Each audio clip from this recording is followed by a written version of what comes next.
बिस्मिल्लाहिर्रहमानिर्रहीम। आज हम ये हमारा जो आखिरी टॉपिक है, इसको मैंने पहले भी आप लोगों को SN1 और SN2 की डिटेल लेक्चर और एक प्रेजेंटेशन आप लोगों को भेजी थी। उम्मीद है आप लोगों को न्यूक्लियोफिलिक सब्स्टिट्यूशन के हवाले से डिटेल आप लोगों को समझ में आ गई होगी। अच्छा, इस हवाले से एक इम्पॉर्टेंट चैप्टर है पीटर साइक्स का, ऑर्गेनिक केमिस्ट्री की बुक है, reaction mechanism in organic chemistry. बहुत अच्छी बुक है, पीटर साइक्स, आप लोग पढ़ी होगी आप लोगों ने। इस चैप्टर में बहुत अच्छे तरीके से हमारा सिलेबस भी कवर किया गया है और वो तमाम चीज़ें इसमें डिस्कस की गई हैं जो सैचुरेटेड कार्बन के हवाले से होनी चाहिए।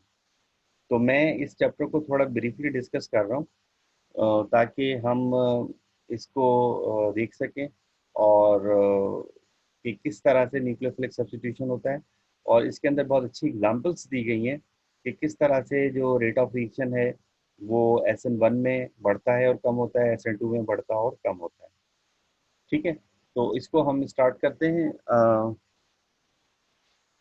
अगर आप लोग थोड़ा गौर से देखें तो यहाँ पे उसने शुरू में डेफिनेशन लिखा है, type of reaction that has probably receive more detail study.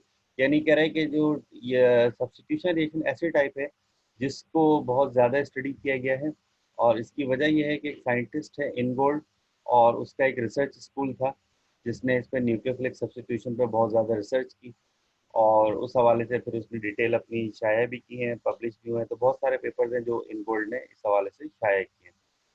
तो सिंपल रिएक्शन क्या है, हमें हमने पहले भी डिस्कस किया था कि जब कोई न्यूक्लियोफाइल अटैक करता है तो कोई भी लिविंग ग्रुप या हैलोजन निकल जाता है और वो न्यूक्लियोफाइल उस आर ग्रुप से आकर लग जाता है।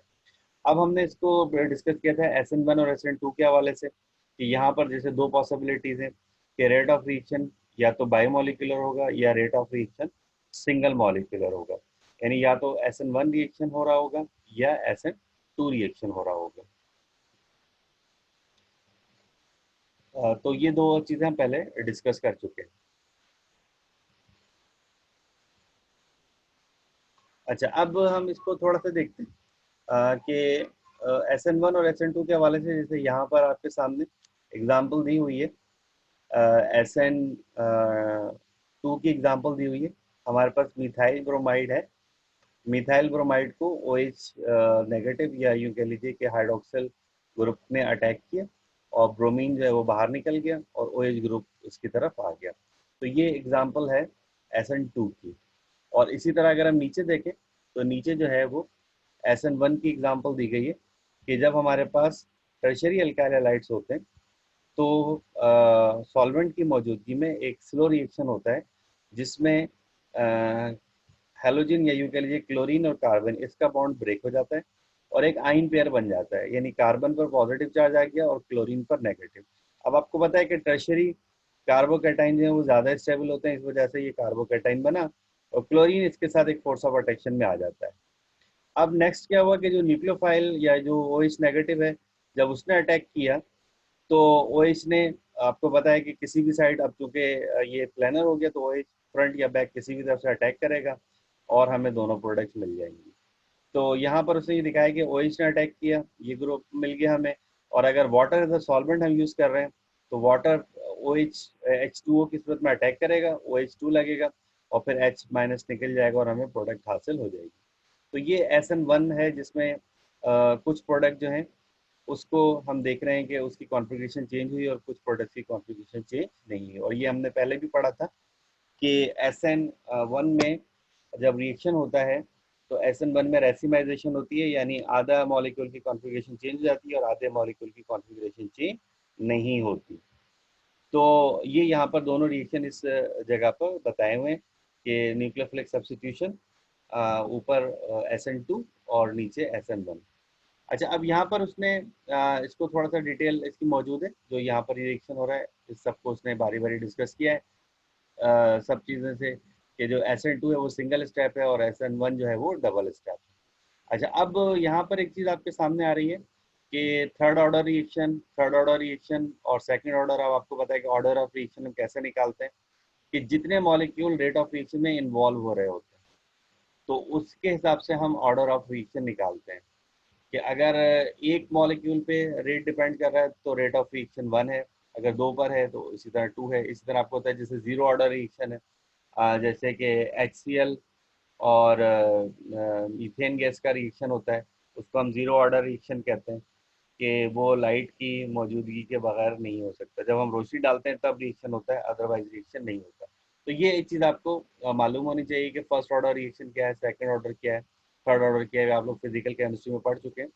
तो ये इस हवाले से अगर हम देखें तो बेसिकली जो हमारा SN1 रिएक्शन है वो फर्स्ट ऑर्डर रिएक्शन होता है, क्योंकि उसमें जो रेट ऑफ रिएक्शन है वो एक मॉलिक्यूल यानी जो हमारा सबस्ट्रेट है, अल्काइल हैलाइड है, उस पर डिपेंड कर रहा होता है। जबकि SN2 में जो रेट ऑफ रिएक्शन है वो न्यूक्लियोफाइल और सबस्ट्रेट दोनों पर डिपेंड कर रहा होता है, इसलिए वो बाई मॉलिक्यूलर रिएक्शन कहलाता है।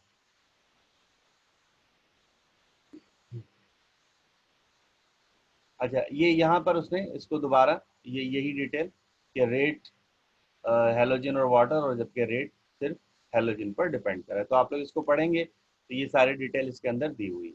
इसमें बहुत अच्छी तरह कंसाइज तरीके से ये चीज़ें लिखी हुई हैं।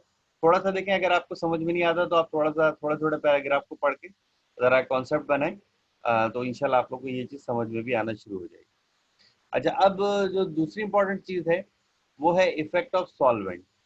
इस सॉल्वेंट का क्या इफेक्ट, सॉल्वेंट जो है उसका क्या इफेक्ट है। तो बुनियादी चीज ध्यान में रखिएगा कि जो रिएक्शन SN2 के जरिए हो रहे हैं, जो SN2 के जरिए हो रहे हैं उसमें जो है आमतौर पर जो सॉल्वेंट है वो नॉन पोलर होता है और ए प्रोटिक होता है। ए प्रोटिक जिसके अंदर प्रोटॉन हो, जैसे वाटर है H2O, मिथेनॉल, ये प्रोटिक सॉल्वेंट है।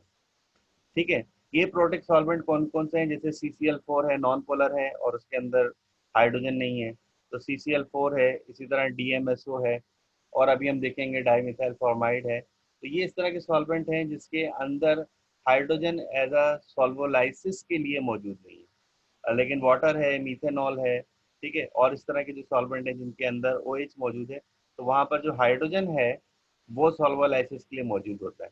तो सिंपल ये ध्यान में रखें कि जो SN2 मैकेनिज्म है वो नॉन पोलर सॉल्वेंट में होती है, और जो SN1 मैकेनिज्म है वो पोलर सॉल्वेंट में होती है। ठीक है।